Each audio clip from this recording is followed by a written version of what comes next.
India's number 1 varicose veins hospitals ఐబీసీను సంప్రదించండి. మీ నొప్పి లేని ప్రయాణాన్ని ప్రారంభించండి.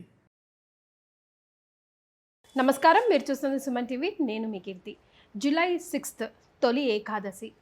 మరి తొలి ఏకాదశి రోజు మనం చేయవలసిన పూజా విధానం ఏంటి, ఎలాంటి ఆహారం తీసుకోవాలి అంటే ఏకాదశి అంటే ఉపవాస దీక్ష గురించి ప్రథమంగా చెప్పుకుంటారు కాబట్టి తినవలసినవి తినకూడని, మరి ముఖ్యంగా ఈరోజు పాటించవలసిన నియమాలు ఎలా ఉంటాయో మనకు తెలియజేయడానికి ప్రముఖ ఆస్ట్రాలజర్ బ్రహ్మశ్రీ నందిబట్ల శ్రీహరి శర్మ గురుగారు ఉన్నారు. నమస్తే గురుగారు. వాగర్థావివ సంపృక్తౌ వాగర్థ ప్రతిపత్తయే జగతః పితరౌ వందే పార్వతీ పరమేశ్వరౌ. ఆదిత్యాయ చ సోమాయ మంగళాయ బుధాయ చ గురుశుక్ర శనిభ్యశ్చ రాహవే కేతవే నమః. శృంగేరి జగద్గురు పీఠాధిపతులకి, కంచి పీఠాధిపతులకి నమస్కారములు తెలియజేసుకుంటూ కార్యక్రమాన్ని ప్రారంభిద్దాం. గురుగారు, తొలి ఏకాదశి సైన ఏకాదశి అంటూ ఉంటారు. అంటే ఏకాదశి, తొలి ఏకాదశి వచ్చిందంటే ఇహ పండగల సీజన్ స్టార్ట్ అన్నట్టుగా ఉంటాం. మరి ముఖ్యంగా మనం తెలుసుకోవాల్సిన విషయాలు, ప్రేక్షకులు పాటించవలసిన నియమాల గురించి వివరిస్తారా? తప్పకుండానమ్మా. తొలి ఏకాదశి అంటే మనకు ప్రతి నెల 2 ఏకాదశులు వస్తాయి, మొత్తం 24. మూఢమి వచ్చినప్పుడు ఈ సంబంధించినటువంటి అధిక మాసం వచ్చినప్పుడు ఇంకొక 2 ఏకాదశులు పెరుగుతాయి. అయితే దీనిని తొలి ఏకాదశి, శయన ఏకాదశి అని అంటారు. అంటే దీని అర్థం ఏంటంటే ఈ విష్ణు భగవానుల వారు నిద్రకు ఉపక్రమించే రోజు ఈ రోజు ఉండి మళ్ళీ కార్తీక శుద్ధ ఏకాదశి నాడు అంటే ఉత్థాన ఏకాదశి మేల్కొంటారు. అది తదనంతరం వచ్చే ద్వాదశి రోజున భూలోకానికి తిరిగి వస్తారు. దాన్ని క్షీరాబ్ది ద్వాదశి అని అంటారు. కాబట్టి ఈ 4 నెలల పాటు విష్ణువుని ఆరాధన, దైవంగా ఆరాధించేవాళ్ళు చాతుర్మాస్య దీక్ష తీసుకుంటారు. ఈశ్వరుణ్ణి ఆరాధన చేసుకునేటువంటి వాళ్ళు చాతుర్మాస్యము ఈ ఆషాఢ శుద్ధ పౌర్ణమి అంటే గురు పౌర్ణమి నుంచి మొదలుకొని కార్తీక పౌర్ణమి వరకు చాతుర్మాస్య దీక్ష. అయితే తాళజంగుడు అనేటువంటి యొక్క రాక్షసుడి, మురాసురుడు అనేటువంటి యొక్క రాక్షసుని తాళజంగుని కుమారుడైనటువంటి మురాసురుడు అనేటువంటి రాక్షసుణ్ణి సంహరించడం కోసం 1000 సంవత్సరాల పాటు యుద్ధము చేసి అలసిపోయి గుహలో విశ్రమించినటువంటి సందర్భంలో విష్ణువు యొక్క శరీరం నుంచి ఒక కన్య ఉద్భవించి ఆయన ఏ సంకల్పం కోసమైతే యుద్ధం చేశాడో ఆ సంకల్పాన్ని కన్య నెరవేరుస్తుంది. తదనంతరం ఆ మేల్కొన్నటువంటి విష్ణువు చాలా సంతోషాన్ని పొంది ఏం కావాలమ్మా కోరుకోనంటే 3 వరాలు కోరుకుంటుంది. సదా నీకు నేను ప్రియంగా ఉండాలి, నీకు ఇష్టమైనటువంటి తిథుల్లో నేను ప్రథమ స్థానాన్ని పొందాలి, తదనంతరం నా పేరు ఏర్పడినటువంటి రోజున ఎవరైతే నిన్ను పూజిస్తారో వాళ్ళకి వైకుంఠ ప్రాప్తి ఇవ్వాలి అని ఆ ఏకాదశి అనేటువంటి నామంతో ఆ కన్య అప్పటి నుంచి ప్రారంభంగా పిలువబడుతూ వస్తుంది. అందుకనే విష్ణువుకి అతి ప్రీతికరమైనటువంటిది ఏకాదశి. గురుగారు, ముఖ్యంగా మనం ఏ ఏకాదశిలో అయినా ఉపవాస దీక్ష గురించి ప్రథమంగా మాట్లాడుకుంటాం. మరి ఈ తొలి ఏకాదశి రోజు మనం ఎలాంటి నియమాలు పాటించాలి, ఏం తినాలి, ఏం తినకూడదు? దీన్నే హరివాసరము అని అంటారమ్మా, ఉపవాస నియమాన్ని పాటించేదాన్ని.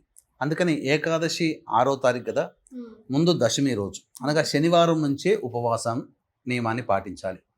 ఆ రాత్రి స్త్రీ సాంగత్యం పనికిరాదు, నేల మీద పడుకోవాలి, ఉపాహారం చెయ్యాలి.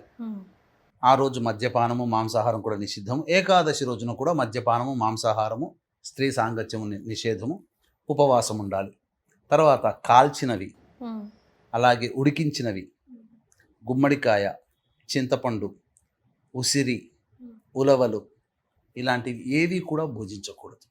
వీలైనంత మటుకు పండ్లు, పాలు తిని ఉండవచ్చు, లేదా కటిక ఉపవాసమైన ఉండవచ్చు. అది ఎవరి శక్తి అనుసారం వాళ్ళు చేయాలి.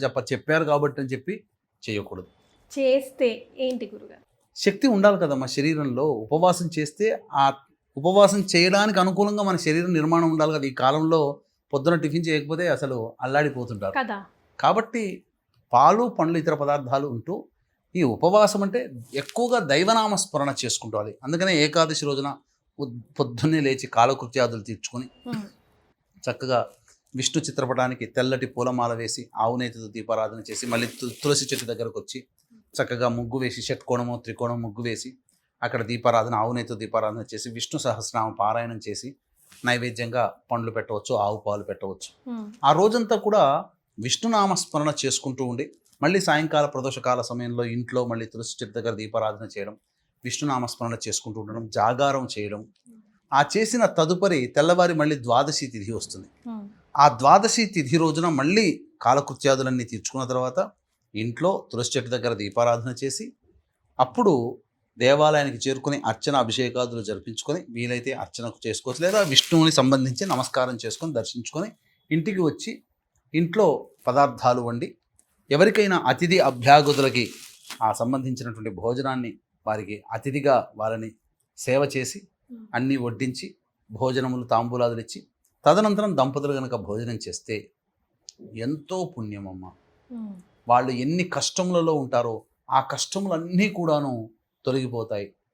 అందుకనే దశమి రోజు నుంచే ప్రారంభించాలి. కాబట్టి వీక్షించేటువంటి ప్రేక్షకులు కూడా ఈ దశమి తిథి రోజున జాతకరీత్యా ఉన్నటువంటి విద్య, వివాహ, ఉద్యోగ, దాంపత్య, అనారోగ్య సమస్యల నివారణకి మరియు మేష, మిథున, కర్కాటక, సింహ, కన్య, వృశ్చిక, ధనసు, కుంభ, మీనరాశిలో జన్మించిన వారికి శనిదోష పరిహారార్థమై వారాహి నవరాత్రుల సందర్భంగా 5వ తేదీన 9 వారాహి దేవతల యొక్క హోమాది కార్యక్రమాలు మరియు శనిదోష నివారణ పూజల హోమాలు జరిపించి శక్తిపాతము చేయబడినటువంటి శంకరంగులి మాలను ఇవ్వడం జరుగుతుంది.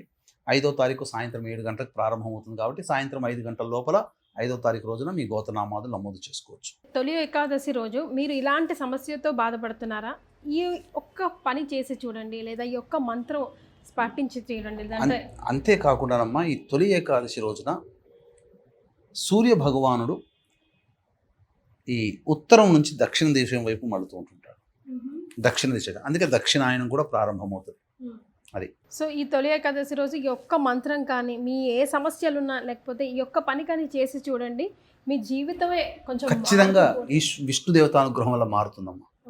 తప్పకుండా సంకటాలు, కష్టములు, దోషములు చాలా మటుకు నివారణ అవుతాయి. అన్నిటికంటే ముఖ్యంగా ఉపవాసం ఉండడం వల్ల కూడా మనకు సైంటిస్టులు చెప్పింది ఏముంది, డిటాక్సిఫై అయిపోతుంది. ఉపవాసం ఉండి విష్ణు సహస్రనామాలు పఠిస్తే గనుక ఎంతో శక్తి కూడా ఆటోమేటిక్గా వస్తుంది. అందులో జాగరణ కూడా మీరు చేయాలంటున్నారు. కాబట్టి మెయిన్గా strength, body and mind, soul కంట్రోల్లో ఉండి మనకు ఒకలాంటి స్ట్రెంగ్త్, ఒకలాంటి పవర్ మనల్ని డ్రైవ్ చేస్తూ ఉంటుంది కదా గురుగారు. వాస్తవం. అంతేకాకుండా పదార్థం కనుక భుజించినట్లయితే ఆ పదార్థంలో కలిదోషం ఉంటుంది. ఏకాదశి రోజున భుజించేటువంటి పదార్థంలో కలిదోషం ఉంటుంది.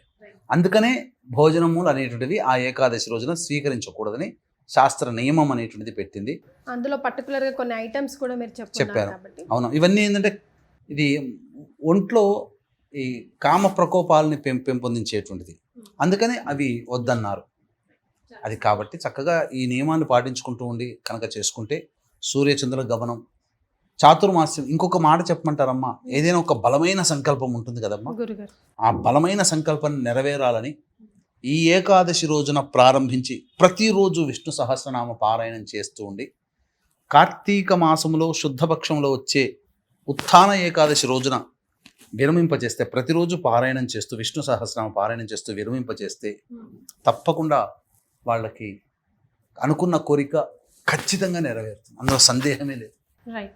మొత్తం మేము పారాయణం చేయలేమండి, ఏదైనా ఒక మంత్రం మాకు గట్టిగా చెప్పండి గురుగారు, సో దట్ మేము ఎల్లప్పుడూ ఆ మంత్రాన్ని స్మరించుకుంటూ ఉంటాము అని చెప్పదగ్గ. చాతుర్మాస్య దీక్షలో ఉండంగా కూడా నారాయణాయ నమః అనుకుంటూ కూడా ఉండొచ్చు. రైట్.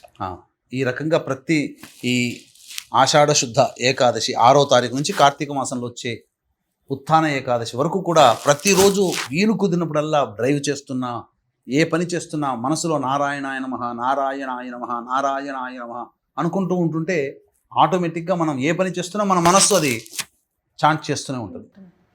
చాలా సంతోషం గురుగారు, ధన్యవాదాలు. సర్వం శ్రీ ఉమామహేశ్వర పరబ్రహ్మార్పణమస్తు.